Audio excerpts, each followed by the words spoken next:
Hello, I'm Aaron Porras. I'm here with ILTV, and I'm joined by Moshe Chertoff from the Vice Chair of Democrats Abroad Israel. Moshe, it's great to have you with me. Thank you so much. Pleased to be here always. All right, now we have a lot to cover, obviously. Biden's trip is a very busy itinerary. Yesterday he spent a good majority of it meeting with various officials. But I think one of the bigger things, and maybe we can start with that, is his visit to Yad Vashem. You know, what was your take on that after he sat down? It seemed to be a very emotional visit. He sat down with the two Holocaust survivors. Yeah, it was both sincere because everything he said is really from his heart, but it was also very touching. It wasn't the standard light the flame, put the flowers, etc., go through the motions, but he came up to and actually kneeled down to talk with two survivors, which I think pretty much put the absolute focus on that. That was his trip. Right. His trip was he identified with survivors of the Holocaust and actually had a personal connection with them. And that was perfect. It was wonderful. Yeah. No, he had a beautiful message that he wrote, I know, in the guest book, talking about how, you know, you have to teach the next generations to fight hate. But even if it's just a still photo, he definitely. That was excellent. Well, I mean, yeah, I think the fact that he gave them that feeling, I remember Rena Kint, one of the survivors, she talked about how she was surprised to have fun or to have a joyous interaction at the Holocaust It was heart-lifting, Memorial. no question about it. Absolutely. And also, you know, the fact that she spoke to him about his relationship with his wife and this and that. That's right. It was quite interesting. How do you think that he can square that back home? Because I know that there's, of course, the worrying rise of hate crimes and anti-Semitism and things like that. Right. First of all, it's important for the entire American Jewish community. I think it's also important for the entire Islamic community and anyone else who's one of the minorities or religious minorities in the United States. Mm-hmm. Their electorate, they have to vote.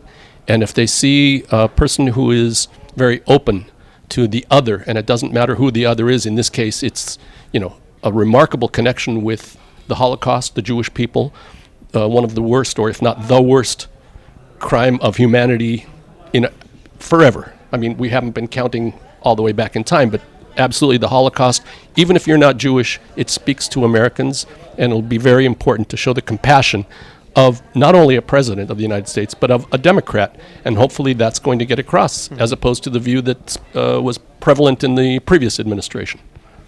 All right. Now, speaking of avoiding Holocaust, there's fears of a nuclear Holocaust in the future, specifically with Iran, and I think that one of the things that was talked about was, of course, the I2U2 summit that they started with India yesterday. You know, what's the biggest significance in your eye of that meeting? Well, that meeting was important. If we shouldn't forget that India is a nuclear power, and they will also soon become the largest country in the world in population. When you have India on your side that far east, and you have Saudi Arabia on your side to our south and also to our east, these are important connections that they're making to help maintain the security of Israel, and to not only in terms of security, but also in terms of economics. I mean, when we open up and actually start reaching to a population of 1.5 billion people, that changes economics. Not to also forget the Saudis, who also have all of their connections, and the Abraham agreements that opened our markets to everywhere else, and also in terms of security. That really envelops it all. But building that sort of surrounding of Iran, what kind of pressure do you think that puts on the Ayatollah regime? Do you think that it might actually deter them from some of their nuclear ambitions, or do you think that it would maybe even back them into a corner, into a fight or flight kind of scenario? They have to also be worried about their internal relations, and they can't just decide that what looks good is what has to be. And on the other hand, they also can't just ignore what's going on internally. They have to pay attention to what's being put together right now in a new agreement that will hopefully put everything back on track, as opposed to the way it was for the last administration, where the United States backed out of the agreement. So no one don't think anyone in the framework of this agreement is either ignorant or would ignore the ramifications of such an agreement. To say that it is only good for one side or only good for another side, I think is not the right way to go. That's a wrong way of looking at it. It's in the American interest, and also what is in America's interest is always in Israel's interest. Whenever America takes any major steps, especially in the Middle East, they always take Israel into consideration. Well, so speaking of again, with the JCPOA stalling in Vienna, talks kind of falling down through the wayside, and again, it seems from the outside that Iran is driving the fact that it's stalling. Biden, yes, there was earlier this week he spoke with Yonit Levy in Israel, in Israel's media, and he spoke about how if it came down to it, he would allow the deal to fall through if it meant, as long as he would keep the IRGC on the terror list, and that if it meant, as a last resort, using force, he would do so. What kind of message do you think that sends to Iran? Do you think that they buy that rhetoric? They're going to have to face up to reality, just like Israel and everyone in the world has to face up to a reality of what you agree on has ramifications. But if you also don't agree, that has ramifications, and you'll have to weigh your alternatives. And I'm sure that they're the Iranians are expert negotiators. We know this from previous negotiations and from the last 7 years of talks with them. Again, there are fears that they would call America's bluff. Do you think that America is bluffing when they say that they would use force to some degree? What does force mean really when Biden says that? I'm neither a military expert nor do I sit in the State Department or the Department of Defense, but I don't think that to say that the Iranians are expert negotiators, that means necessarily that the Americans are not. Right. And therefore, when the United States goes into negotiations with anyone about anything, they're not letting their dukes down, so to speak, in fighting. They're taking everything into consideration. It's not one person or another. There's entire crews of people working on these agreements and discussions. I can't see anyone ignoring the reality of such an important agreement, and therefore we'll see what will happen.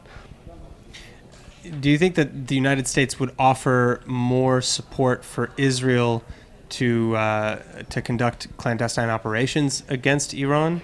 I can't comment on that. First of all, I don't have the slightest idea. I really don't even want to go there. No, it's not as much political as it is American foreign policy, and I don't want to really go there. I'd rather talk about American policy and American reality and how that reflects on us and how that moves us here right now. Okay, so if we're talking about American policy and American politics, there are the accusations or allegations, rumors that Biden's trip to the Middle East, particularly that it is so short, and that his meetings, especially with many of the leaders, are so short and therefore not capable of having a certain level of substance. There are those rumors. Do you think that Biden is in any way running from something, from some sort of politics in the United States, some sort of issue? No. First of all, let's remember that his visit was planned long ago. Number one. Number two, again, he's not the only person with these ideas or working on these agreements or discussions. He's got entire teams of people doing the work in the background, and it, I think, should be assumed that before they actually sit together here, almost everything has been nailed. Almost everything is down to the final details, and so that it is possible, even in a short meeting, to come to important agreements, because everybody knows when you walk out of that room, you're going to have to face the press, and therefore they're going to be trying to make as many agreements, or at least agree on as much as possible. And let's not forget the fact that it is a short visit. Imagine if he hadn't stopped in Israel on his way to Saudi Arabia. Right. What would the feedback be, both in America and in Israel? It would be entirely different. So despite the fact that it's short, it's very, very important. And it's not only a matter of making a good impression in the press or in terms of his electorate in the United States, but it's real. This is the real thing. First time that he's here as a president, he's got to come out of it looking like he's done the right thing in coming, And that will be also judged by what agreements are made and what the future looks like for American-Israeli relations and vis-a-vis everyone else in the region. So, and again, speaking of some of those agreements and some of the progress that he's trying to make vis-a-vis the with the Palestinians, and maybe reopening the consulate or some sort of alternative consulate in Jerusalem, releasing aid to the Palestinians, and all sorts of different plans that he has there, and then of course advancing normalization with Saudi Arabia. How do you view that happening under the current climate among all of those countries? Because obviously the Palestinians have, I think, low expectations of outcome. Well, as we say in Hebrew, lower expectations mean less of a level of being disappointed.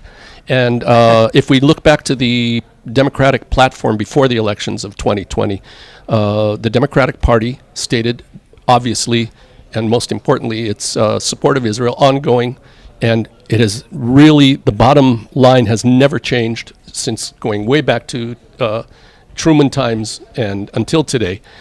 The United States is dedicated to the security and prosperity of Israel, but they also mentioned in the platform that they also recognize the value of both Israelis and Palestinians, lives of Israelis and lives of Palestinians, and we've seen that there's been an improvement with relations to the Palestinian Authority, and I wouldn't be surprised if there's some very decent and important. Where do you see the biggest improvements with relations between the United States and the Palestinian Authority? Because I mean, first they're talking, which they weren't talking 4 years ago. Sure. But aside from that, the United States government, this administration has helped in providing money to support and push vaccinations in the Palestinian Authority.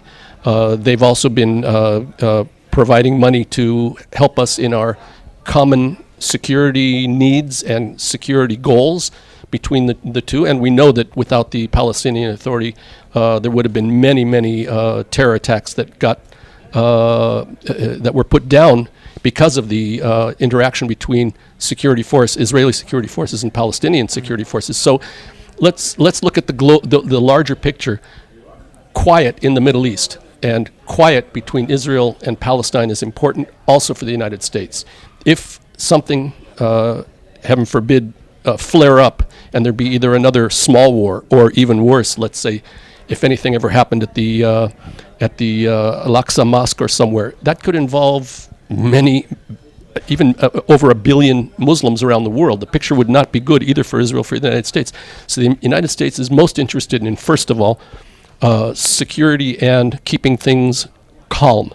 If they can make progress, that's even better, even more important, because we all know that in the Middle East, when you're not progressing, you're regressing. You're not standing still. Right. There is no such thing in the Middle East. So they have to be constantly trying to feed improvement of relations, wherever. Right. Well, and then, so to that end, maybe we could extend that towards the potential normalization between Israel and Saudi Arabia. Of course, Ambassador Nides and Secretary of State Blinken and Biden, they've all said that is a long process and that it's going to take time to occur. Obviously, I don't know if you're in a position to make an exact prediction. I don't think anybody is. But what do you think? Do you think that that's happening sooner than later? I mean, very hard to say. I think that everybody realizes that time is against everyone here, and that they can't just put it off.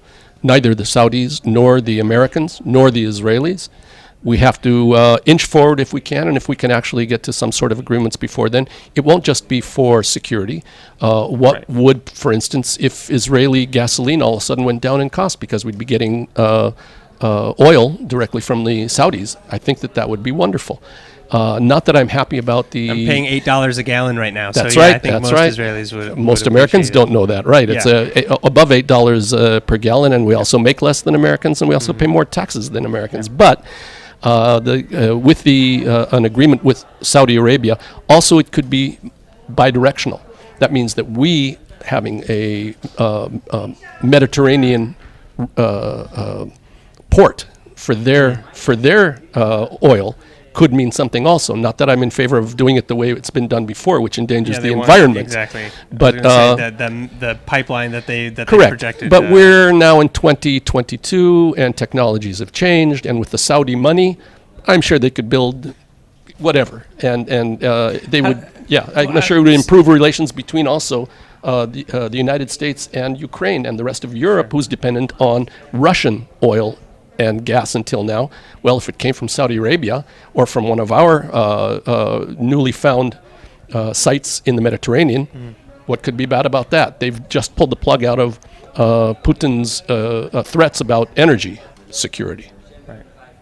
All right. Well, you've given us a lot to think about, and I'm so happy that we had a chance to. My to pleasure, sit down and as have this always. discussion. Moshe Chertoff, Vice Chair of Democrats Abroad Israel. Thank you again so much for joining us. I'm Aaron Porras, and this was ILTV. Make sure to check us out on ILTV Plus and at ILTV.tv. Thank you again so much for watching.